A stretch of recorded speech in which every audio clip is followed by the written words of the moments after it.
I had a long drive to pick these guys up, but finally got it. So I must say I'm very surprised that they delivered really fast, and equally surprised that I called Hasbro Pulse and I had somebody on the line within 2 minutes.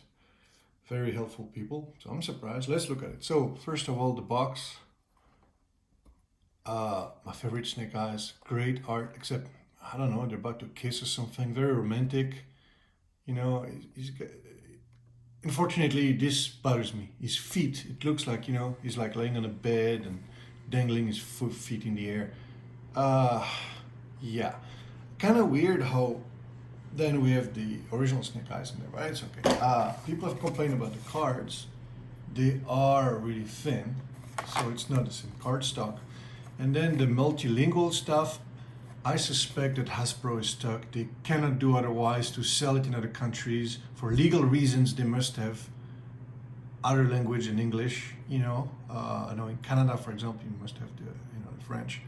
So that might be the reason why the card is contaminated with a lot of other languages. Sorry, no, I didn't want to be mean, but it's true that we would like to be more authentic. Now, personally, I would wish to have everything in Dutch cards, but that's another story. Now, let's look at the figures. I suspect, and it's just me, that these are not the same mold. These are resculpts. Somebody either did scan some figures or they actually sculpted from scratch. I don't think those are the exact steel molds. The molds are old, and it's just my take. I could be wrong. Now, here's what's interesting. So, first thing that surprised me was, okay, it's very white. I don't know if in '84 Storm Shadow was that white, but it's a different plastic. The plastic used in the old figures is ABS, quite rigid. We broke a lot of knee pins and crutches, but it was a very hard plastic with no give. This, for example, I can feel, the foot, it's like it has a give. And it's smart because since they use a kind of slightly different style footholds, we would crack those things very easily because they're really thin out there. So that softer plastic,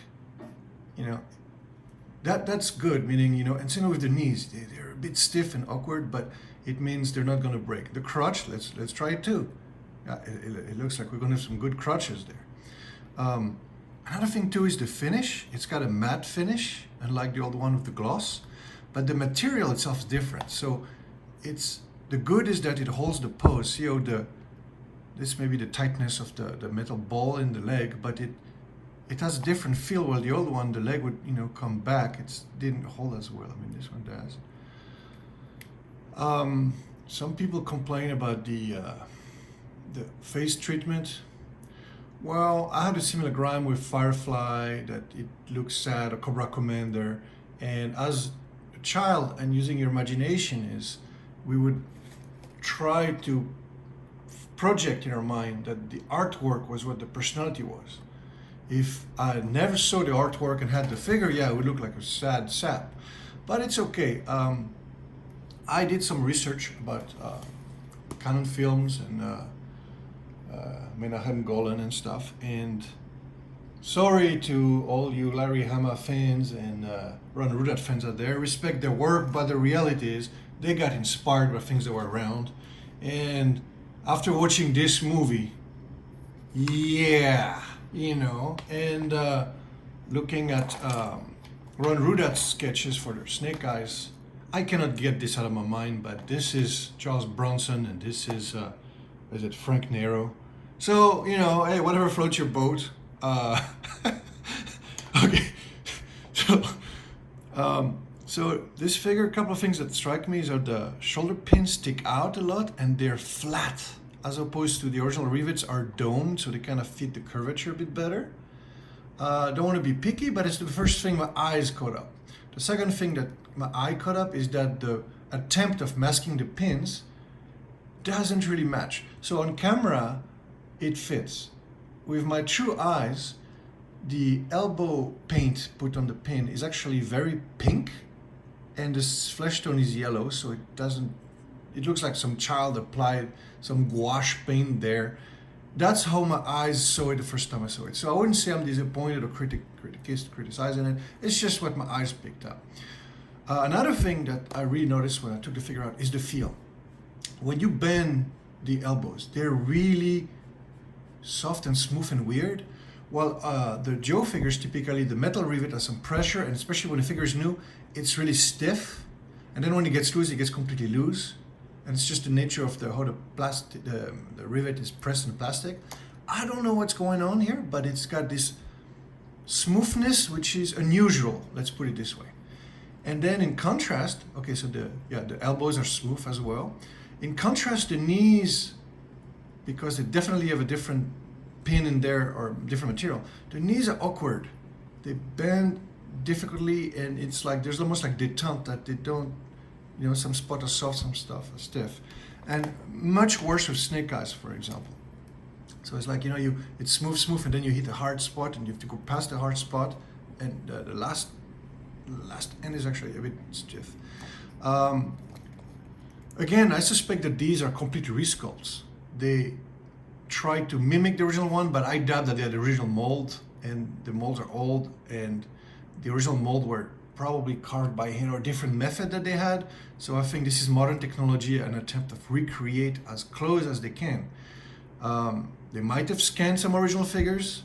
I don't know. Now, the first thing on this one obviously is like the gloss. It's got a matte chest. And let's look at the side here to see.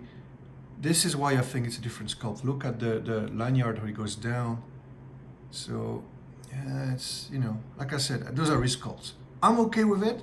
It'd be nice if the price wasn't too crazy, but I'm happy with it. Don't have to hunt on eBay, spend a lot of money. It's decent. We can go rough with them. So a lot of reviews had the wrong figure to compare the buckles, but yeah, it's Snake Eyes 1.5, I think, something like this.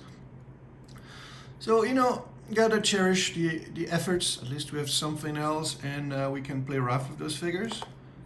We got, Action Force Stalker here that's checking that. Like, yeah, you guys.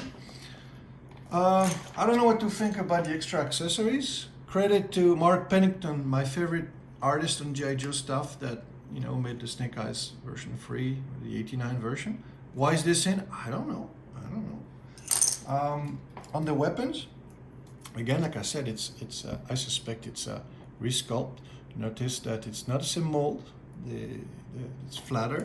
The peg is actually also small and awkward because it's got a flat top.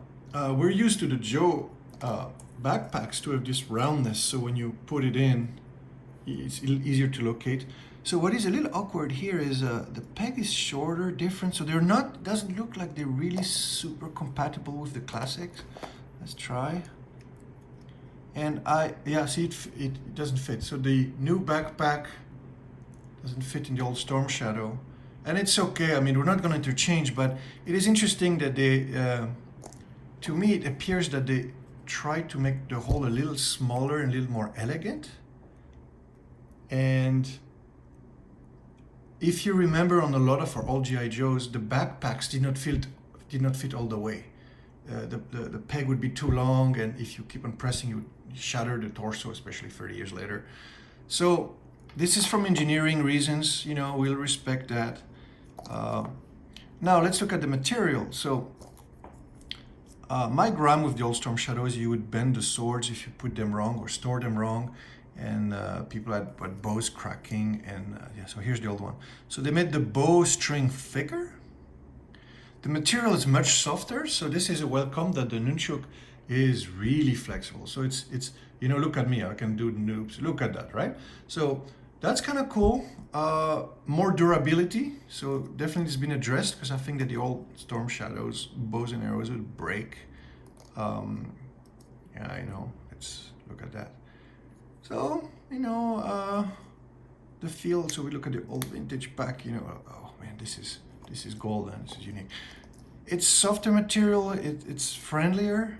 So got to applaud that. One comment on Snake Eyes is I always felt that his satchel pack was too stiff. I was expecting that it would go way softer here, but it's softer than the original, but it still is fairly thick. It's okay. I'm not going to criticize. It's good. The neck is really stiff. And here's a little thing that I like a lot, that I'm not sure other people have reached on it. It's made in Vietnam. And I like it. I'll tell you why. The first G.I. Joes were made in Hong Kong. You would say made in Hong Kong, made in Hong Kong. Then Hong Kong went back to China, or legally changed. It was made in China. Okay. And then the last G.I. Joes, if you remember, 1994, they would say made in Indonesia. The Space Force one, a lot of them. And these ones made in Vietnam. So see, Hasbro is shifting around production to avoid all the bottleneck in China.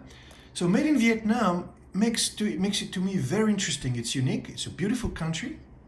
Obviously, there's a lot of history between the US and Vietnam and all kinds of things, but it makes it exotic and interesting, you know. So it's good. So it's not as common, because we would expect everything to be made in the same place, like, you know, like Walmart stuff. So it's good. It's shifting around. So, oh yeah, some people complain about the tag. So obviously made in Indonesia on the butt, it's a lot more writing. What's interesting, it says Hasbro SA, which is French for Société Anonyme, like, I don't know what's the equivalent in English, but it's interesting why it's not Hasbro Corporation. I don't know what the legal status of Hasbro is. It must be a corporation, but why do they use their French or Belgium registered company for a business? So 2022 Hasbro SA, made in Vietnam, and then there's a number. So it's a lot of writing, and they skip writing anything on the file like they used to. You know, I'm not too picky about this. It's they gotta do what they gotta do, and those things we can shave off if need be. Oh yeah, there's a big stamp here. So some people have complained about it, and I would say, well, this is a fairly standard practice for a lot of toys made in the Far East these days. It's totally normal. The advantage is this: you can track it on the batches to know if it's an older one or a newer one. So down the road, this is almost like an ID or license, but it could be useful. And if it really bothers you, I'm more bothered by the mismatch of the pins here that doesn't show well on camera. You know, but look at the shadow. See how the pin's protruding? That really catches my eye more than anything else. And it's like, I understand it's in the process. It's probably easier when they have the machine or the tool to have a flat spot, but I really like the dome. You know, even if there was no paint on it, I was okay with it. I mean, that's how we grew up. Oh, look at that. They did not paint a missing spray up. Huh. Okay. But hey, you know, hopefully with more of those, us collectors gonna nitpick little, you know, mismatch or discrepancies. Give it to somebody who never had one, when a joy, but this is our opportunity to have some figures we can bash just like 40 years ago. So, yeah, very happy.